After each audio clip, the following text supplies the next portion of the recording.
Hi there, today is a special one because I'm making this delicious goat meat jollof rice for my nephew's birthday celebration.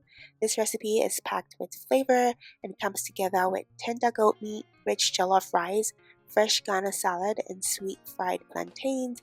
I'll walk you through every step so you can recreate it at home, so join me and let's get started. Let's start by looking at some of our fresh ingredients we'll be using today. We have some onions, garlic ginger, habanero pepper, red bell pepper, tomatoes, as well as some spring onions. We'll also need some tomato paste, which helps deepen the color and adds even more richness to the jollof rice.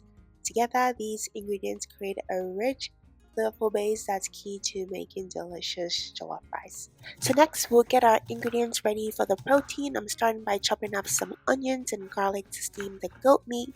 This is one of those simple steps that make a big difference because as the meat cooks, the onions and garlic release their own flavor and help create a rich, delicious stock. And that stock is packed with flavor and will be used later to give our jollof rice even more depth and taste. So let's get these onions and garlic chopped and then the goat meat ready for steaming. Alright, so now it's time to season and steam the goat meat. Everything is clean and ready to go. So I'm just adding it to the pot along with the chopped onions, garlic, and I'll also season it with some onion powder, garlic powder, goat seasoning, some salt and water. And we'll give everything a good mix so the meat is well coated with all those flavors. And I'll be cooking the goat meat halfway at this stage since we'll be finishing it in the air fryer later. So we'll place our pot over medium-high heat and bring everything to a gentle boil. Once it starts cooking, we'll reduce the heat to low and let the goat meat slowly simmer until it's tender and flavorful. This gives the seasoning time to penetrate the meat while also creating a rich stock that we'll use later. So it's been simmering for a while now and you can see it's starting to become nice and tender. At this point, the meat is about halfway cooked, which is exactly what we're looking for. And the seasonings have had time to soak into the meat. We've also developed a flavorful stock that will come in handy later. The goat meat still has a little bit more cooking to do, but we'll finish that off in the air fryer here shortly to give it that beautiful color and slightly crispy exterior. And if you prefer, you can deep fry the goat meat instead. Both methods work well, but I like using the air fryer because it uses less oil while still giving the meat a delicious golden brown finish. So I'll air fry the goat meat for about 15 to 20 minutes or until it develops a lovely golden brown color on the outside. The goal is to get that slightly crispy exterior while keeping the inside tender and juicy. And here's the goat meat fresh out of the air fryer. Just look at that beautiful golden brown color. The outside is nicely browned. We'll set the goat meat aside for now and come back to it later. With our protein ready to go, it's time to move on to the next important step, making the stew base. This is where all those fresh ingredients come together to create that rich, flavorful foundation that gives jollof rice its signature taste and color. Now I'm going to try and fit all these fresh ingredients into my blender, and once everything is blended onto smooth, we're going to cook the mixture down before we start making the stew base. I've come to like using this method because cooking down the blended vegetables first helps reduce excess moisture, concentrates the flavors, and allows some of those natural sweetness from the onions, tomatoes, and peppers to develop. It also helps create a richer base, which means less cooking time later. And friends, of course, this step is completely optional. You can also go the traditional route by adding the blended mixture directly to the pot and then cooking it down as part of the stew making process. Both methods will work well and can produce delicious jollof rice.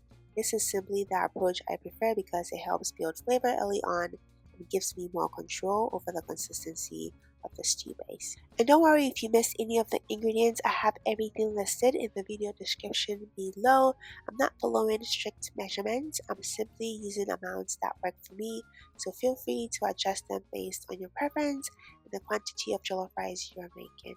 So once everything is in the blender, we'll blend until nice and smooth. We'll then transfer the mixture to a pot and then cook it down over medium heat until most of the moisture has evaporated.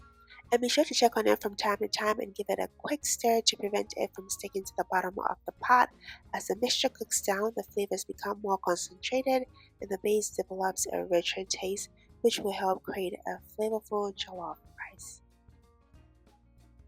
So while our blended mixture continues to cook down in the other pot, let's start building the stew base. I'm adding some oil to a separate pan, and once it's nice and hot, I'll add the onions. This step will help release the onions' natural sweetness and create another layer of flavor for the stew. So we'll saute them for a few minutes until they're softened, fragrant, and lightly golden around the edges. Next, I'll add the tomato paste and we'll fry it for a few minutes. This is an important step because frying the tomato paste helps cook out its raw taste, deepens the color, and develops a richer flavor. Be sure to keep stirring so it doesn't burn. And you know the tomato paste is properly fried when the bright red color deepens to a darker red, just like this.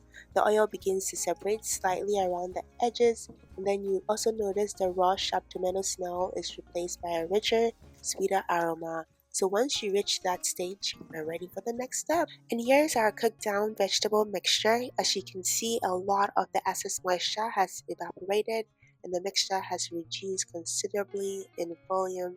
And now that it's ready, let's add it to our fried tomato paste and continue building the stew.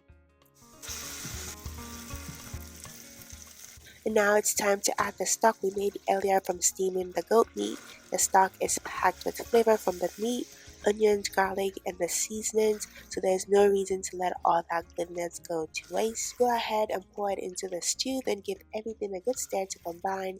The stock not only adds extra flavor, but it also helps bring all the ingredients together into a rich, well-balanced stew that will form the foundation for our jollof. At this point, everything is pretty much ready. We have already cooked down the vegetable mixture, properly fried the tomato paste, and added our flavorful goat stock. I'm going to let the stew simmer just for a few minutes so all the flavors can come together. After that, we'll give it a taste and adjust the seasonings if needed. I like to wait until this stage because the stock already contains seasoning, and allowing everything to melt together first gives a more accurate idea of what the final flavor will be. I checked back on the stew. It's been simmering for a few minutes and the aroma coming from the pot is absolutely incredible. So I'm going to season it with some jollof seasoning, curry powder, rosemary, bay leaves, and a little salt to enhance the flavor. Remember, seasoning should always be adjusted to your taste, so feel free to add more or less depending on your preference. And once the seasonings are in, give everything a good stir and allow the stew to simmer for a few more minutes so the flavors can fully incorporate. Let's take a moment to appreciate this stew. Just look at how rich, dark, and flavorful it looks. This is exactly the kind of base you want for a good pot of jollof rice. Now it's time to add the rice. Today I'm using Jasmine rice, which is one of my favorite choices for jollof because it cooks up beautifully and absorbs all that delicious flavor from the stew. Once the rice is in, give everything a good mix to make sure every grain is well coated in the stew. Now I'm adding some water to help cook the rice. The exact amount will depend on the type of rice you're using and how much liquid is already in your stew, so be sure to adjust as needed. And once the water is in, we'll give everything a good stir and taste one final time. This is our last opportunity to adjust the seasonings before the rice starts cooking. And once we're happy with the seasoning, cover the pot and bring everything to a boil with a medium heat. Let's check back on the rice. It has come to a boil and has started absorbing the stew beautifully. At this point, I'll reduce the heat to low and give the rice a gentle mix. And be careful not to stir too aggressively as that can break the grains and affect the texture. We just want to make sure everything is cooked evenly. Next, I'll cover the pot with foil and place the lid back on. The foil is just to help trap steam inside the pot, which allows the rice to cook more evenly and become nice and tender. Now we'll let it continue cooking on low heat until the rice is soft and fully cooked through. So while the rice continues to cook, let's get back to the goat meat. It's had some time to rest, and now I'm going to cut it into bite-sized pieces. And I like doing this because it makes the goat meat easier to eat and helps distribute it more evenly throughout the jollof rice. Plus, every serving gets a little bit of that delicious, flavorful meat.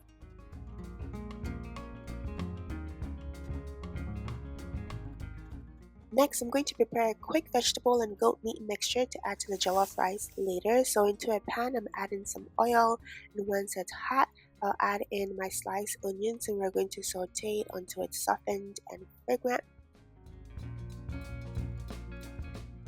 Next, I'll add the carrots and bell peppers and cook them for a few minutes until they're slightly tender but still have a bit of texture. Once the veggies are cooking nicely, I'll season them with some goat seasoning and a little salt. Since both the jollof and the goat meat are already well seasoned, there's no need to go overboard here. We just want to enhance the flavors of the vegetables and bring everything together. Then I'll add the chopped goat meat and give everything a good mix to combine. Since the goat meat is already cooked and flavorful, we're mainly warming it up through and allowing it to pick up some of the flavors from the vegetables and seasonings. This extra step adds another layer of flavor and texture to the finished jollof rice. Now it's time to bring everything together. The rice is nice and tender and our goat meat and vegetable mixture is ready. So add the mixture to the jollof rice, then gently fold everything together. Take your time with this step so you don't break the rice grains. We want the vegetables and goat meat to be evenly distributed throughout the rice while keeping the texture light and fluffy. And just look at those colors from the carrots and bell peppers paired with the beautifully seasoned goat meat. At this point, the jollof rice is packed with flavor, texture, and plenty of delicious bites in every spoonful. And of course, what is Ghana jollof rice without Ghana salad on the side? So I'm going to quickly put together a fresh salad to go with our jollof rice here. And the freshness and crunch pair beautifully with the rich, flavorful rice, making every bite even more enjoyable. To finish things off, I'm also frying up some sweet plantains paired with the goat meat jollof rice and fresh Ghana salad. This is the kind of meal that feels extra special. And here we have it, friends, my goat meat jollof rice served with Ghana salad, sweet fried plantains. The rice is rich and flavorful and the goat meat is tender and everything comes together beautifully. I hope you enjoyed cooking along with me today. If you found this recipe helpful, please give this video a thumbs up, leave a comment below and subscribe if you haven't done so yet. Thank you so much for watching and until next time, stay safe and blessed. Always.